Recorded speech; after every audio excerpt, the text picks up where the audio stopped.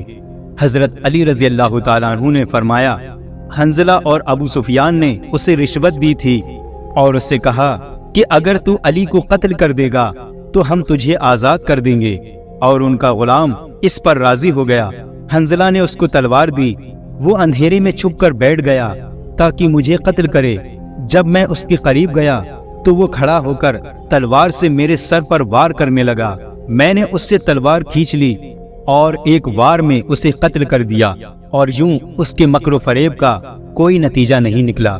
عمیر نے جب یہ داستان سنی تو اس کا دل نور اسلام سے روشن ہو گیا اور اس نے کہا، اشہد ان لا الہ الا اللہ محمد الرسول اللہ۔ اس واقعے کے بعد حضرت علی رضی اللہ تعالیٰ عنہ مدینہ منورہ کے لیے روانہ ہو گئے۔ روایات میں آتا ہے کہ 2 مسافر اکٹھا سفر کر رہے تھے۔ صبح کے وقت دونوں ایک جگہ پر کھانا کھانے کے لیے بیٹھ گئے۔ اس میں سے ایک مسافر کے پاس 5 روٹیاں تھیں جبکہ دوسرے کے پاس 3 روٹیاں تھیں۔ اس دوران ایک شخص کا گزر اس جگہ سے ہوا۔ اس شخص نے ان دونوں کو سلام کیا۔ ان دونوں حضرات نے اسے کھانے کی دعوت دی، چنانچہ وہ شخص ان کے ساتھ کھانے میں شریک ہو گیا۔ کھانا کھانے کے بعد اس شخص نے دونوں کو 8 درہم دیے اور کہا، یہ 8 درہم میں تمہیں دیتا ہوں کہ تم نے مجھے کھانا کھلایا۔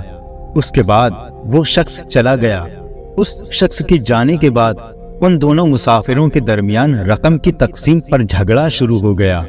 جس شخص کے پاس 5 روٹیاں تھیں وہ کہتا تھا کہ میرے پاس 5 روٹیاں تھیں اس لیے 5 درہم میرے ہیں، جبکہ دوسرا شخص کہتا تھا کہ نہیں، رقم دونوں میں برابر تقسیم ہونی چاہیے۔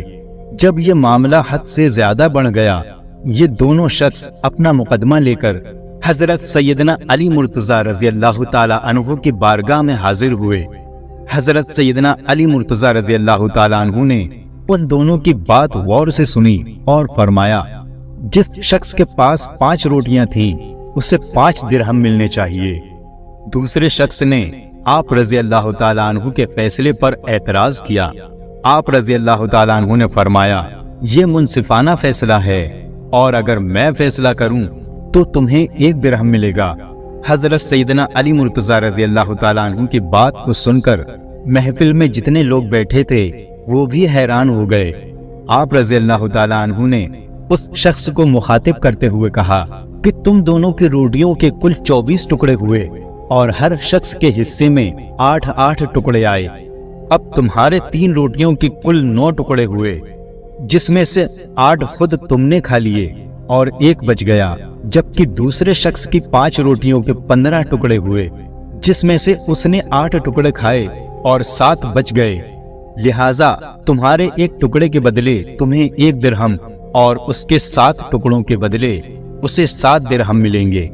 حضرت سیدنا علی مرتضیٰ رضی اللہ تعالیٰ عنہ کی بات سن کر 3 روٹیوں والے شخص نے آپ رضی اللہ تعالیٰ عنہ کا فیصلہ قبول کر لیا۔ سبحان اللہ۔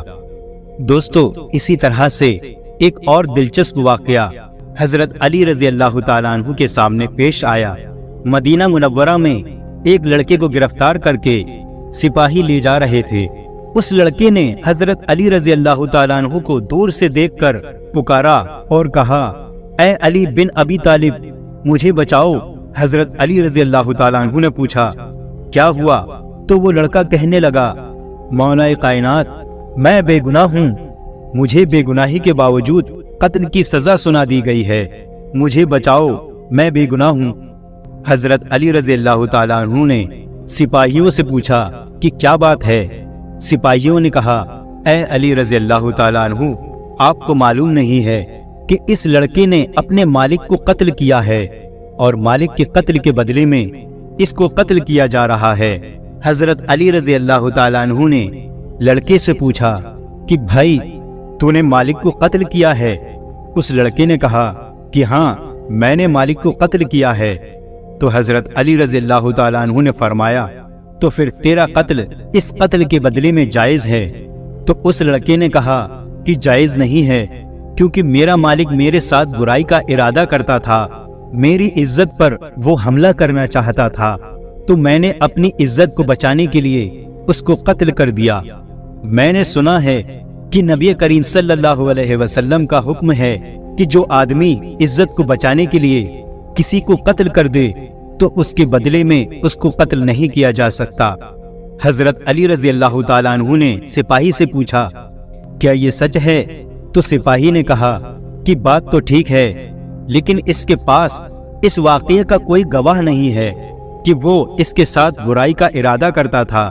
اس لیے خلیفہ وقت اور قاضی وقت نے یہ دیکھا کہ مالک کا قتل ہو گیا، اب مالک تو چلا گیا، اب کون بتائے کہ مالک نے اس کے ساتھ برائی کا ارادہ کیا تھا؟ اس کا کوئی گواہ نہیں ہے، اس لیے ہم نے اسے قتل کی سزا دی۔ وہ لڑکا رونے لگا اور کہنے لگا کہ واقعی میرے مالک نے میرے ساتھ برائی کا ارادہ کیا تھا۔ حضرت علی رضی اللہ تعالیٰ عنہ حضرت عمر رضی اللہ تعالیٰ عنہ کے پاس آئے اور آ کر فرمایا اے امیر المومنین، آپ اس قتل کی تفتیش میرے سپرد کر دیں۔ دوستو، حضرت علی رضی اللہ تعالیٰ عنہ کے فیصلے بڑے گہرے ہوا کرتے تھے، اس لیے حضرت عمر رضی اللہ تعالیٰ عنہ نے فرمایا ٹھیک ہے، میں اس قتل کی تفتیش آپ کے سپرد کرتا ہوں۔ اس کے بعد حضرت علی رضی اللہ تعالیٰ عنہ تفتیش کرنے کے لیے آئے۔ اس لڑکے سے پوچھا بتا تیرے مالک کی قبر کہاں ہے؟ اس نے کہا فلاں قبرستان میں ہے۔ حضرت علی رضی اللہ تعالیٰ عنہ نے چند سپاہیوں کو اپنے ساتھ لیا اور ان کے ساتھ اس قتل کی تفتیش کے لیے قبرستان چلے گئے۔ جب قبرستان پہنچے تو حضرت علی رضی اللہ تعالیٰ عنہ نے سپاہیوں سے کہا کہ اس کے مالک کی قبر کو کھودو۔ جب انہوں نے قبر کھودی تو قبر میں اس کے مالک کی لاش نہیں تھی۔ جب اس کی قبر میں مالک کی لاش نظر نہیں آئی تو حضرت علی رضی اللہ تعالیٰ عنہ واپس آ گئے اور حضرت عمر رضی اللہ تعالیٰ عنہ کے پاس آ کر کہا اے امیر المومنین، یہ لڑکا سچا ہے، سچ بول رہا ہے، اس کا مالک واقعی اس کے ساتھ برائی کا ارادہ رکھتا تھا۔ حضرت عمر رضی اللہ تعالیٰ عنہ نے فرمایا کہ تمہارے پاس کیا دلیل ہے، اس بات کا کیا ثبوت ہے؟ حضرت علی رضی اللہ تعالیٰ عنہ نے فرمایا کہ میں نے حضور صلی اللہ علیہ وسلم سے یہ حدیث سنی ہے کہ جو آدمی لڑکوں سے برائی کا ارادہ کرتا ہے، جب اس کا انتقال ہو جاتا ہے اور اس کو قبر میں ڈالا جاتا ہے تو اس کی لاش کو اٹھا کر قوم لوط کی قبرستان میں بھیج دیا جاتا ہے۔ پیارے دوستو، اگر آپ نہیں جانتے کہ قوم لوط کون تھی اور وہ کیا گناہ کرتے تھے اور ان کو اللہ تعالیٰ نے کیا سزا دی تھی، ان پر کون سا عذاب نازل فرمایا تھا، تو اس پر ہم نے پہلے ہی ایک ویڈیو بنایا ہوا ہے، لہٰذا آپ اس ویڈیو کو جا کر دیکھ سکتے ہیں۔ پھر سے اس واقعے کی طرف آتے ہیں۔ حضرت علی رضی اللہ تعالیٰ عنہ نے فرمایا کہ میں نے نبی کریم صلی اللہ علیہ وسلم کی حدیث سنی ہے کہ جو شخص لڑکوں سے برائی کا ارادہ رکھتا ہے اور جب اس کا انتقال ہو جاتا ہے اور اس کو جب قبر میں ڈالا جاتا ہے تو اس کی لاش کو اٹھا کر قوم لوط کے قبرستان میں بھیج دیا جاتا ہے۔ تو اس لیے جب ہم نے اس کی قبر کو کھودا تو اس قبر کے اندر اس کا مالک نہیں تھا، جبکہ ابھی چند دنوں پہلے ہی اس کو دفن کیا گیا تھا۔ اس لیے واقعی اس کا مالک اس کے ساتھ برائی کا ارادہ کرتا ہوگا۔ اس شک کا فائدہ دیتے ہوئے اس لڑکے کو بری کر دیا گیا۔ اس موقع پر حضرت عمر رضی اللہ تعالیٰ عنہ نے فرمایا اگر آج علی رضی اللہ تعالیٰ عنہ نہ ہوتے تو عمر ہلاک ہو جاتا۔ پیارے دوستو، حضرت علی رضی اللہ تعالیٰ عنہ کے فیصلے بہت گہرے ہوا کرتے تھے۔ اللہ تعالیٰ نے آپ کو بڑی ذہانت بخشی تھی۔ اسی طرح سے ایک بار کا واقعہ ہے کہ مقام صفین کو جاتے ہوئے حضرت علی رضی اللہ تعالیٰ عنہ کے لشکر کا ایک ایسے میدان سے گزر ہوا جہاں پانی نہیں تھا۔ پورا لشکر پیاس کی شدت سے بےتاب ہو گیا۔ وہاں کے گرجا گھر میں ایک راہب رہتا تھا۔ اس نے بتایا کہ یہاں سے 2 کوس کے فاصلے پر پانی مل سکتا ہے۔ کچھ لوگوں نے اجازت طلب کی تاکہ وہاں سے جا کر پانی پئیں۔ یہ سن کر آپ رضی اللہ تعالیٰ عنہ اپنے خچر پر سوار ہو گئے اور ایک جگہ کی طرف اشارہ فرمایا کہ اس جگہ تم لوگ زمین کو کھودو۔ چنانچہ لوگوں نے زمین کی کھدائی شروع کر دی۔ تھوڑی کھدائی کے بعد ایک پتھر ظاہر ہوا۔ لوگوں نے اس پتھر کو نکالنے کی انتہا کوشش کی، لیکن تمام کوششوں کے باوجود وہ پتھر نہ نکل سکا۔ یہ دیکھ کر حضرت علی رضی اللہ تعالیٰ عنہ کو جلال آ گیا اور آپ نے اپنی سواری سے اتر کر آستین چڑھائی اور دونوں ہاتھوں کی انگلیوں کو اس پتھر کے دراز میں ڈال کر زور لگایا تو وہ پتھر نکل پڑا اور اس کے نیچے سے ایک نہایت ہی صاف شفاف پانی کا چشمہ ظاہر ہو گیا اور تمام لشکر اس پانی کو پی کر سیراب ہو گیا۔ لوگوں نے اپنے جانوروں کو بھی پانی پلایا اور لشکر کی تمام مشکوں کو بھر لیا۔ پھر آپ رضی اللہ تعالیٰ عنہ نے اس پتھر کو اسی جگہ پر رکھ دیا۔ گرجا گھر کا راہب آپ کی یہ کرامات دیکھ کر سامنے آیا اور آپ رضی اللہ تعالیٰ عنہ سے پوچھنے لگا کہ کیا آپ فرشتہ ہیں؟ آپ رضی اللہ تعالیٰ عنہ نے فرمایا نہیں۔ اس نے پوچھا کیا آپ نبی ہیں؟ آپ رضی اللہ تعالیٰ عنہ نے فرمایا نہیں۔ اس نے کہا پھر آپ کون ہیں؟ حضرت علی رضی اللہ تعالیٰ عنہ نے فرمایا کہ میں پیغمبر حضرت محمد صلی اللہ علیہ وسلم کا صحابی ہوں اور مجھ کو حضور صلی اللہ علیہ وسلم نے چند باتوں کی وصیت فرمائی ہے۔ یہ سن کر وہ راہب کلمہ شریف پڑھ کر دین اسلام میں شامل ہو گیا۔ آپ رضی اللہ تعالیٰ عنہ نے فرمایا تم نے اتنی مدت تک اسلام کیوں قبول نہیں کیا؟ راہب نے کہا کہ ہماری کتابوں میں یہ لکھا ہوا ہے کہ اس گرجا گھر کے قریب جو ایک چشمہ پوشیدہ ہے اور اس چشمے کو وہی شخص ظاہر کرے گا جو یا تو نبی ہوگا یا نبی کا صحابی ہوگا۔ چنانچہ میں اور مجھ سے پہلے بہت سے راہب اس گرجا گھر میں اسی انتظار میں مقیم رہے۔ اب آج آپ نے اس چشمے کو ظاہر کر دیا تو میری مراد پوری ہو گئی، اس لیے میں نے آپ کے دین کو قبول کر لیا۔ یہ سن کر حضرت علی رضی اللہ تعالیٰ عنہ رو پڑے اور زار و قطار روئے۔ پھر آپ نے فرمایا الحمدللہ کہ ان لوگوں کی کتابوں میں بھی میرا ذکر ہے۔ یہ راہب مسلمان ہو کر آپ کے لشکر میں شامل ہو گیا اور شامیوں سے جنگ کرتے ہوئے شہید ہو گیا، اور آپ رضی اللہ تعالیٰ عنہ نے اس کو اپنے دست مبارک سے دفن کیا اور اس کے لیے دعائے مغفرت فرمائی۔ پیارے دوستو، حضرت علی رضی اللہ تعالیٰ عنہ کا ایک اور واقعہ سماعت فرمائیں، اس سے آپ کا ایمان تازہ ہو جائے گا۔ ایک مرتبہ جب حضرت علی رضی اللہ تعالیٰ عنہ چھوٹی عمر کے تھے، یعنی ابھی جوانی کا وقت تھا، تو اس وقت نبی اکرم صلی اللہ علیہ وسلم نے آپ کو گورنر بنا کر بھیجا۔ حضرت علی رضی اللہ تعالیٰ عنہ فرمانے لگے کہ یا رسول اللہ صلی اللہ علیہ وسلم، مجھے سیاست نہیں آتی، میں 2 لوگوں کے درمیان فیصلہ نہیں کر سکتا، اور میں نے مسئلے حل کرنے کا طریقہ بھی کہیں نہیں سیکھا۔ تو رسول اللہ صلی اللہ علیہ وسلم نے فرمایا اے علی، میں تمہارے لیے دعا کرتا ہوں، تمہارے سامنے کبھی مشکل پیش نہیں آئے گی۔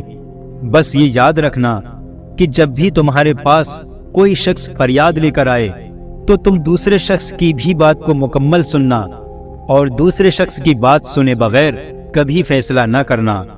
حضرت علی رضی اللہ تعالیٰ عنہ نے فرمایا اس دعا کی وجہ سے مجھے کبھی پریشانی پیش نہیں آئی اور ہمیشہ فیصلہ کرنے میں اللہ کی مدد ہوتی تھی، اور میں اس نصیحت پر خوب عمل کرتا ہوں۔ جب تک دوسرے شخص کی بھی بات نہیں سن لیتا، کوئی فیصلہ نہیں سناتا۔ تو دوستو، یہ تھے چند واقعے اور فیصلے حضرت علی علیہ السلام کے۔ دوستو، اگر ویڈیو پسند آیا ہو تو اسے لائک کریں، کمنٹ کریں اور شیئر کریں، اور اسی طرح کے سچے اور دلچسپ واقعات سننے کے لیے ہمارے چینل کو سبسکرائب کریں۔ السلام علیکم ورحمۃ اللہ وبرکاتہ۔